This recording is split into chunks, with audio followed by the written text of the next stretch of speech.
My Amish neighbor Daniel pulls tomatoes off the same 6 plants from July clear through October. 6 plants. Most American gardeners, myself included, for 30 years grow waist-high bushes covered in leaves and get maybe a few weeks of decent fruit before the plants quit. I used to think bigger plants meant more tomatoes. I was wrong, and Daniel showed me why. The difference isn't the variety, and it isn't some secret seed. It's what he does to the plant and what he refuses to put in the soil. Today, I'll walk you through his method in 4 steps, exactly the way he taught me over the back fence, and stay to the end because I'll share the specific feeding he switches to in midsummer that flips a plant from growing leaves to setting fruit. Here's the math that finally got my attention. Those 6 plants of Daniel's produce continuously for about 16 weeks, July clear through October. My old waist-high bushes, the ones covered in beautiful dark green leaves, gave me maybe 2 or 3 weeks of decent fruit before they quit on me. Same county, same weather, same length of season. The difference was never the plant. It was what we asked the plant to do. Here's where most American gardeners go wrong, and I was right there with them for 30 years.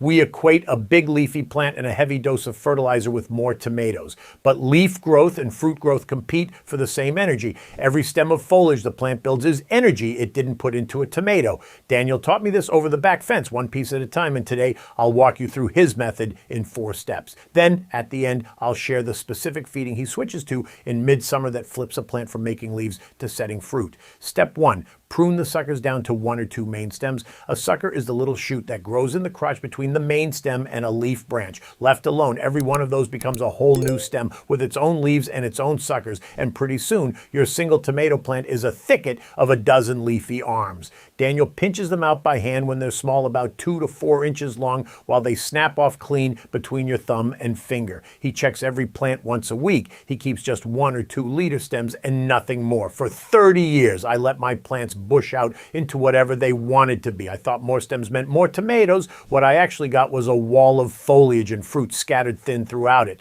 When you let the plant scatter its energy into dozens of leafy stems, you get a lot of plant and not much harvest. Pinch those suckers and the energy gets channeled straight into flower clusters and fruit. That's the win. A leaner plant that's working for you instead of for itself. Step 2. Strip the lower leaves. Once the plant is established and the first fruit cluster is set, Daniel removes every leaf below it, clearing the bottom of the plant up to about 12 inches off the ground. There's a reason behind it, and it took me a few seasons to appreciate. Those lower leaves sit close to the soil where air doesn't move and water splashes up when it rains. That's exactly how early blight and septoria leaf spot gets started. The spores live in the soil, the rain kicks them up onto the leaves, and the disease climbs the plant from the bottom. Daniel walks his garden every single morning with a cup of coffee, not working, just looking. He told me once, "You can't tend what you don't see, Bill." That's where he catches the first yellowing leaf, the first spotted one down low, and pulls it before it spreads. Most American gardeners would never catch it because they're not out there paying attention. Leave that dense, crowded canopy at the bottom and you trap humidity right where disease wants it.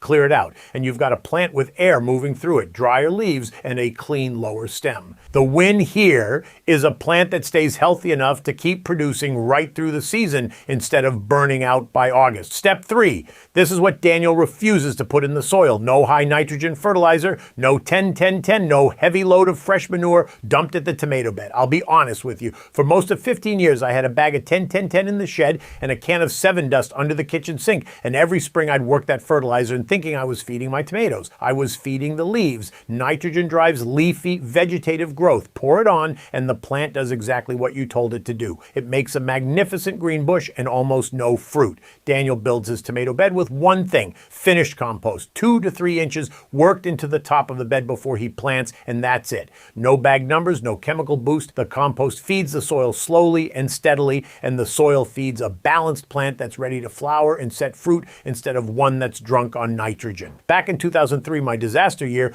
I walked over to his place with a 6-pack of root beer and asked him point blank what I was doing wrong. He looked at my leafy mess and didn't say much, but the lesson underneath it was this: the bigger and greener I made my plants, the fewer tomatoes I got. Dump the nitrogen and you grow a bush. Build the soil with compost only and you grow a crop. That's the win in step 3. Now, if what I'm walking you through here is making sense and you're starting to see how the Amish do this differently than the way most of us were taught, the why behind step 3 is in my book. It's called the 30-Day Amish Pest-Proof Garden Protocol, and it's $17 at backyardbuildbooks.com. Chapter 4 is titled Building Pest-Proof Soil, and it lays out the biological reason compost-built soil grows strong, productive plants, while chemical fertilizers quietly weaken them. If you're tired of the chemical treadmill and you want a system, not a one-off tip, that chapter is where it starts. If you're watching on your TV, grab your phone and point it at the QR code on the screen. Take your time finding it. I'll wait right here while you get it pulled up. And if you're on your phone or laptop already,